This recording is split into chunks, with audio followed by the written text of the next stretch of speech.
Halo teman-teman semua, pada saat ini kita sedang melihat sebuah kurva tentang perusahaan pada pasar persaingan sempurna seperti itu ya. Di sini kita bisa melihat fungsi cost-nya itu kubikel ya, total cost-nya kubikel.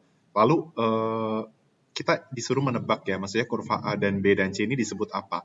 Nah, sebelumnya teman-teman harus ingat ya, ketika kita punya total cost, maka kita bisa mengubahnya itu menjadi bentuk fungsi cost lainnya ya.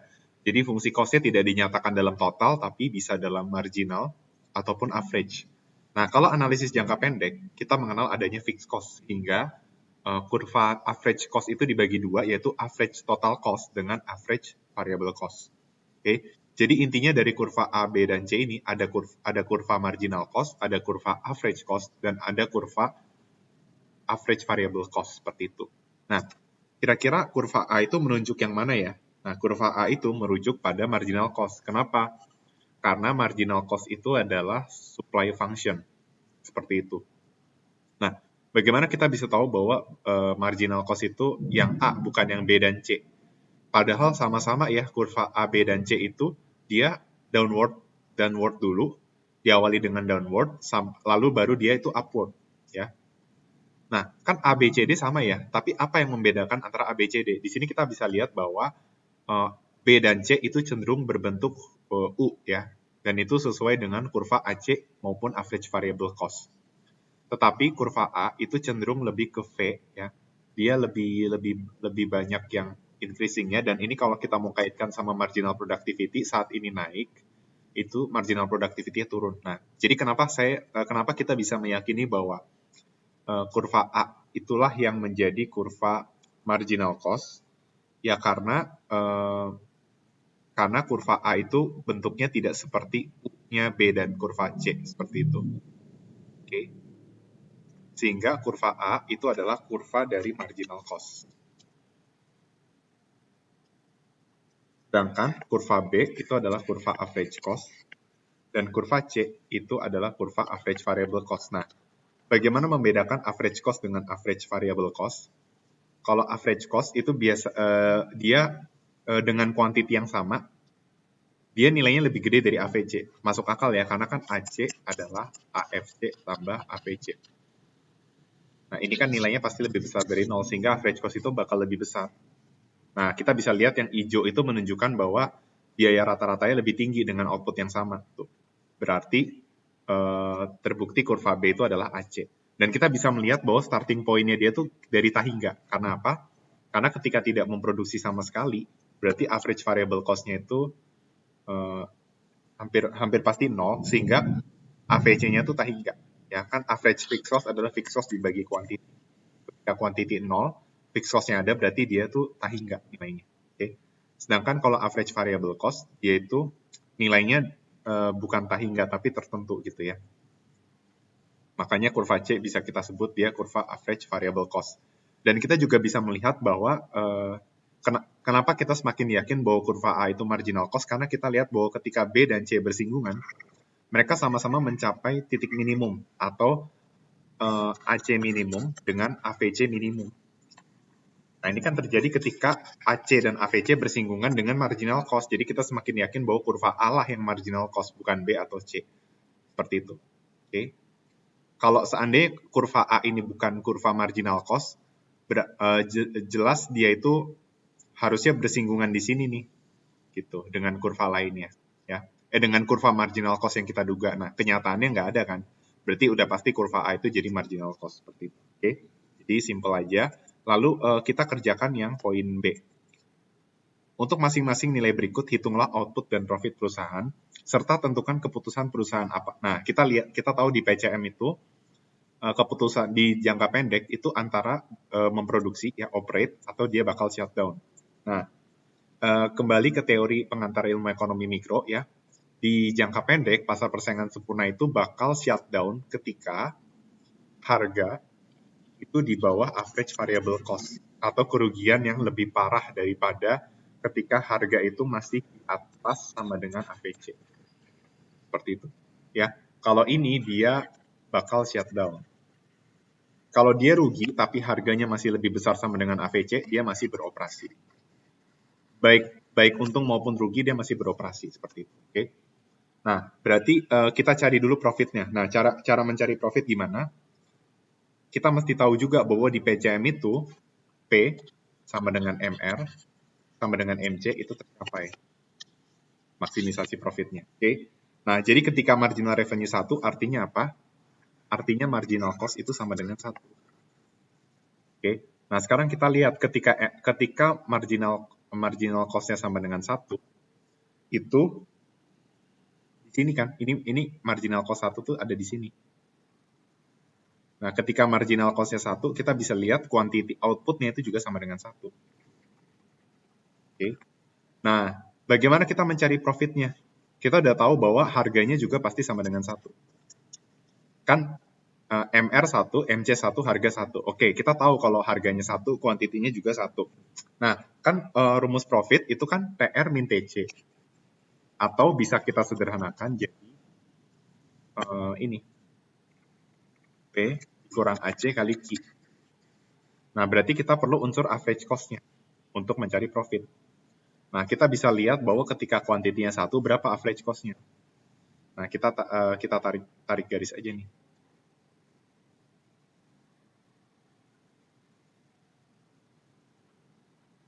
Nah, average cost-nya sama dengan 6. Berarti profit adalah P dikurang AC dikali hasilnya adalah min 5. Nah, terus kita tahu bahwa dia bakal loss, tapi kan masalah loss itu belum tentu dia shutdown, masih mungkin beroperasi. Nah, berarti kita cek dulu apakah harganya itu di bawah average variable cost. Nah, ternyata average variable cost-nya sama dengan 3. Berarti ketika marginal revenue sama dengan 1, profitnya min 5, dia bakal shutdown. Karena harganya 1, average variable cost-nya sama dengan 3. Oke, gitu. Oke. Nah, terus yang kedua, itu ketika average revenue sama dengan 2. Nah, teman-teman jangan terkecoh ya. Average revenue, kan TR itu adalah P kali Q. Berarti average revenue itu adalah total revenue bagi quantity. Sama aja kayak harga. Ini juga sama kayak marginal revenue. Ya. Jadi seperti itu. Nah, berarti kalau AR sama dengan 2, MR sama dengan UA. Nah, meskipun di sini nggak dikasih tahu MR sama dengan MC sama dengan P, kita tahu bahwa maksimisasi profit terjadi di level itu. Berarti ketika average revenue 2, marginal cost 2, marginal revenue juga 2. Nah, berarti kita mencari output ketika marginal cost sama dengan 2. Nah, ketika marginal cost-nya sama dengan 2, sini ya, kita bisa lihat, ya, ketika marginal cost-nya 2, output-nya sama dengan 2, gitu. Dan AVC-nya 2, AC-nya ternyata sama dengan 3,5. Ya. Ini adalah AC-nya, sedangkan ini adalah AVC-nya. Oke. Berarti marginal cost-nya 2, quantity-nya 2, average cost-nya 3,5. AVC-nya sama dengan 2. Nah, AVC-nya nanti dibutuhkan kalau misalnya dia loss supaya tahu apakah dia bakal shutdown atau tetap beroperasi. Nah, berarti profit adalah P min AC. Nah, ternyata loss nih kan, dikali Q. 2 kurang 3,5 min 1,5. Min 1,5 kali 2 sama dengan min 3. Nah, sama-sama loss, tapi belum tentu shutdown. Nah, kita lihat aja dari AVC. Oh, tapi ternyata AVC-nya itu 2. Sedangkan harganya itu sama dengan 2. Nah, berarti sebenarnya dia harusnya masih mungkin beroperasi karena harga lebih besar sama dengan dari AVC. Nah, tapi ada juga yang berpendapat bahwa dia tuh harusnya shutdown. Kalau intinya pada saat ini P sama dengan AVC. Oke, nah silakan teman-teman bisa tentukan sendiri apakah dia shutdown atau operate gitu. Tapi yang jelas harusnya sih masih bisa shutdown, bisa operate ya. Tapi mungkin bisa kita anggap aja shutdown lah ya, karena dia nggak lebih besar dari AVC. Jadi terserah teman-teman kriterianya apakah ini lebih besar sama dengan atau lebih besar atau ini kurang atau kurang sama dengan, itu sesuaikan aja. Tapi yang jelas kalau P sama dengan AVC, itu mengasumsikan bahwa kalau dia itu tidak ada fixed cost, berarti dia break even point. Mungkin kalau harga di atas 2, itu kalau harga di atas 2 udah pasti beroperasi. Nah, kalau harganya 2, itu antara shutdown atau operate. Ya, terus dibikin argumennya sendiri. Oke. Nah, terus sekarang kita bikin kalau harganya sama dengan 9. Kalau harganya sama dengan 9, ini udah kemungkinan besar pasti untung dan dia beroperasi. Nah, tapi kita mau cari keuntungannya. Nah, ya udah, kita tarik garis aja ketika 9. Kan harus P sama dengan MR sama dengan MC kan. Nah, 9 ini kita cari ya. Ketika P sama dengan MR sama dengan MC sama dengan 9, yang mau kita cari itu adalah kuantitinya dulu. Nanti dari kuantiti yang kita dapat, kita bisa tahu average cost-nya untuk dapat profit. Nah, ini kita tarik garis ke kurva marginal cost. Nah, ternyata dapat kuantitinya itu sama dengan 3. Ya. Berarti kita udah dapat kuantitinya 3, harganya 9. Nah, tinggal average cost-nya yang mana? Average cost-nya yang ini. Nah, average cost-nya berapa? Ketika harganya 9, ternyata average cost-nya sama dengan 4. Oke. Nah, berarti ketika harganya 9, profitnya adalah P kurang AC dikalikan Q. Nah, saat harganya 9, Q-nya sama dengan 3. Berarti 9 kurang 4 kali 3 ya. 9 kurang 4, 5, 5 kali 3, 15. Nah, ini sudah pasti dia beroperasi. Yang 2 ini ambigu ya. Tapi kalau saya kan mungkin lebih cenderung ke shutdown ya. Tapi bisa juga operate gitu. Karena P sama dengan AVC. Okay. Kalau 1 udah pasti shutdown. Kalau 3 juga udah pasti operate. Seperti itu. Okay. Nah, jadi itu yang poin B. Nah, sekarang yang poin C itu diminta untuk jelaskan kurva short run supply dan tunjukkan dalam kurva. Nah, kita tahu bahwa tadi ya, pertama short run supply sendiri slope-nya harus positif. Ya, berarti ini kan, oh ya kita juga tahu bahwa di PCM itu P sama dengan MC. Sehingga kurva marginal cost adalah inverse supply dan itu berarti menunjukkan supply function kan. Nah, supply function itu slope-nya nggak mungkin negatif, jadi dari sini ke sini itu udah pasti bukan supply. Ya, mungkin saya akan kasih semacam coretan yang menunjukkan bahwa ini tuh bukan fungsi supply gitu ya.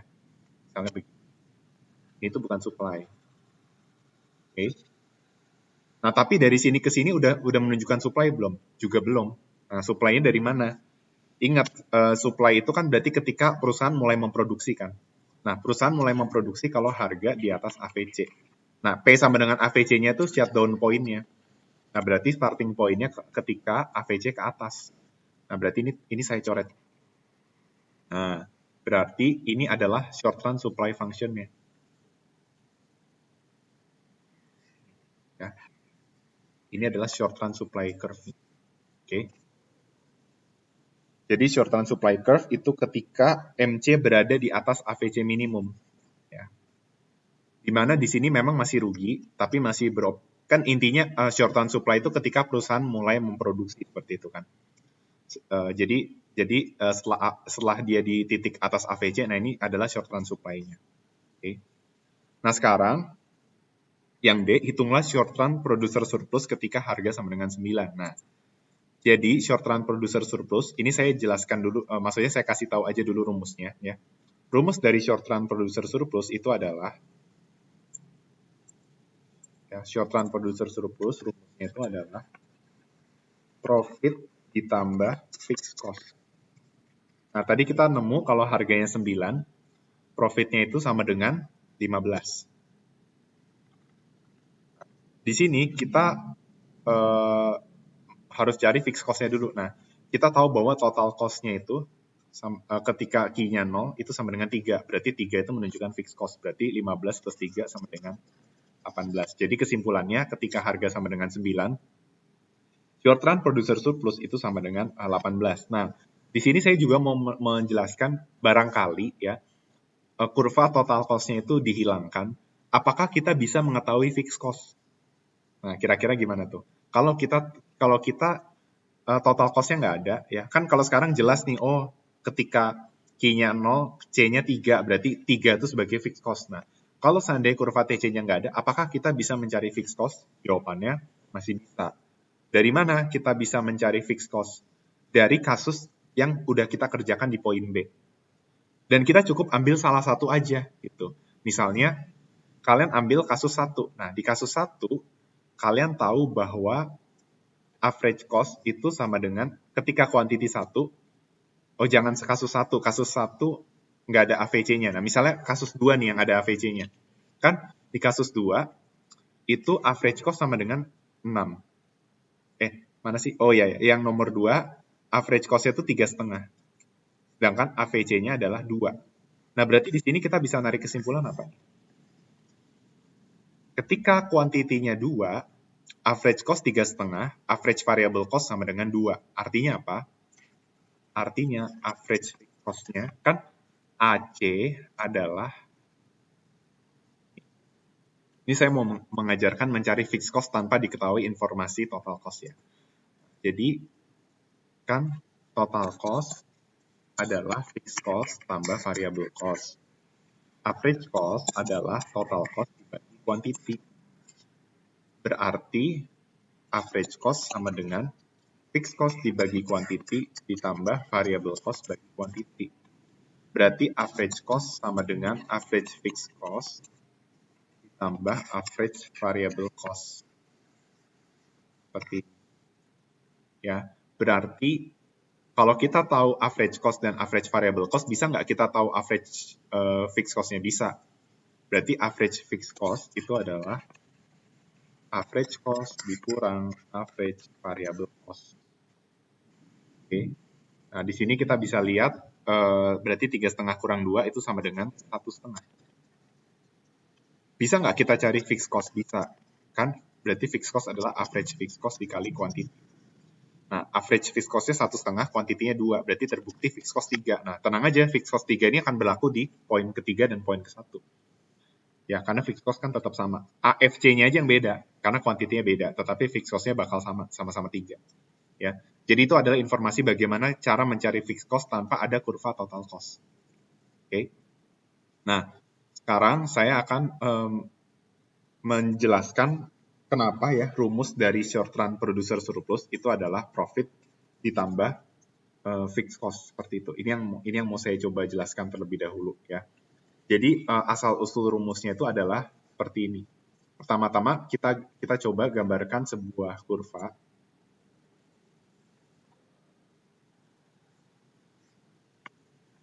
Ini adalah quantity dan ini adalah harga. Oke. Nah, ini adalah kurva short run marginal. Nah, saya coba ini ya. Ini kasih titik-titik ya. Ini adalah titik C.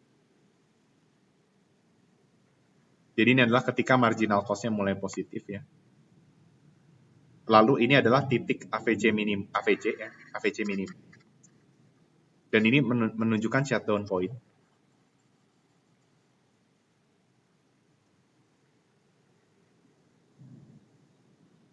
Dan ini titik A ya, titik A ini ketika dia misalnya harganya tinggi, intinya lebih tinggi dari PS sama P1. Taruhlah ini P2.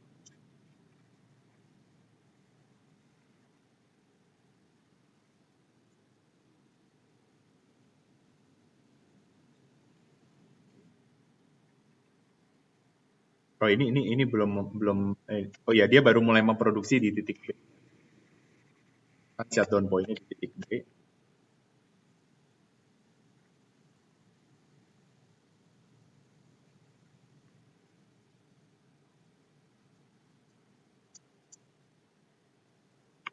Nah, kenapa rumus short run producer surplus itu adalah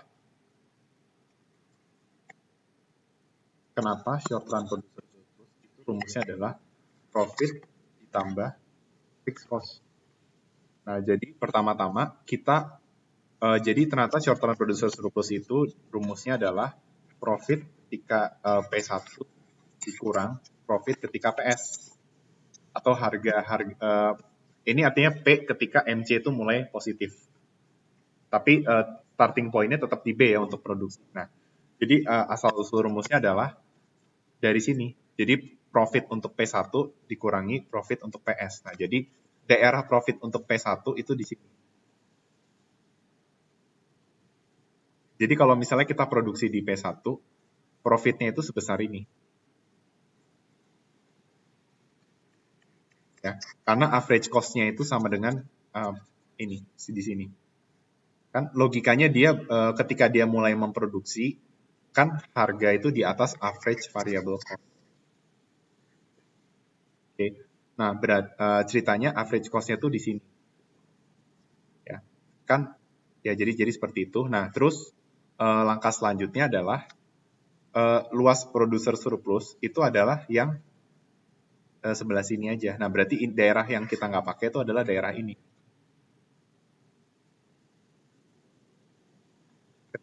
Daerah ketika profitnya itu adalah P shutdown. Jadi ketika kita netapin harga shutdown, kita tuh dapat profit sebesar ini.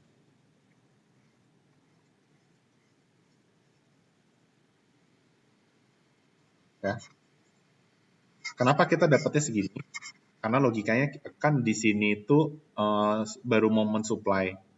Dari sini ke sini itu dia itu rugi.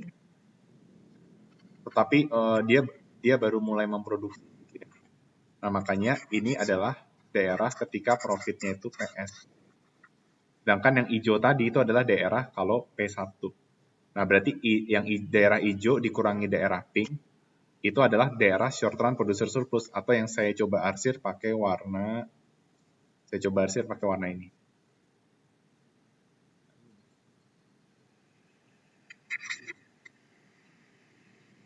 Nah, ini adalah daerah short run. Nah, jadi dari situlah asal-usulnya kenapa dia itu jadi profit plus fixed cost. Ya, karena di PS ini dia tidak memproduksi sama sekali, berarti profitnya dia itu adalah VK aja. Min VK maksud saya. Ya, kenapa min VK? Ya karena kan dia nggak dapat penerimaan dan dia juga nggak ngeluarin variable cost yang berupa wage kali labor. Sedangkan di sini adalah P dikurang VK kurang WL. Oke. Ini min VK ya. Nah, berarti min sama min jadi plus, ini jadi hilang. Makanya rumusnya jadi P dikurang WL. Rumus short run producer surplus. Nah, ini kan sama aja kayak tadi kan profit itu kan harusnya PK dikurang PK ditambah WL. Nah, berarti PK kurang WL itu sama aja profit ditambah PK. Oke. Atau VK itu adalah fixed cost. Ya, jadi itulah sebabnya kenapa short run producer surplus adalah profit ditambah fixed cost. Ya. Jadi daerah yang saya arsir ini adalah daerah profit ditambah dengan fixed cost. Seperti itu. Oke, sekian dari penjelasan saya. Terima kasih atas perhatiannya.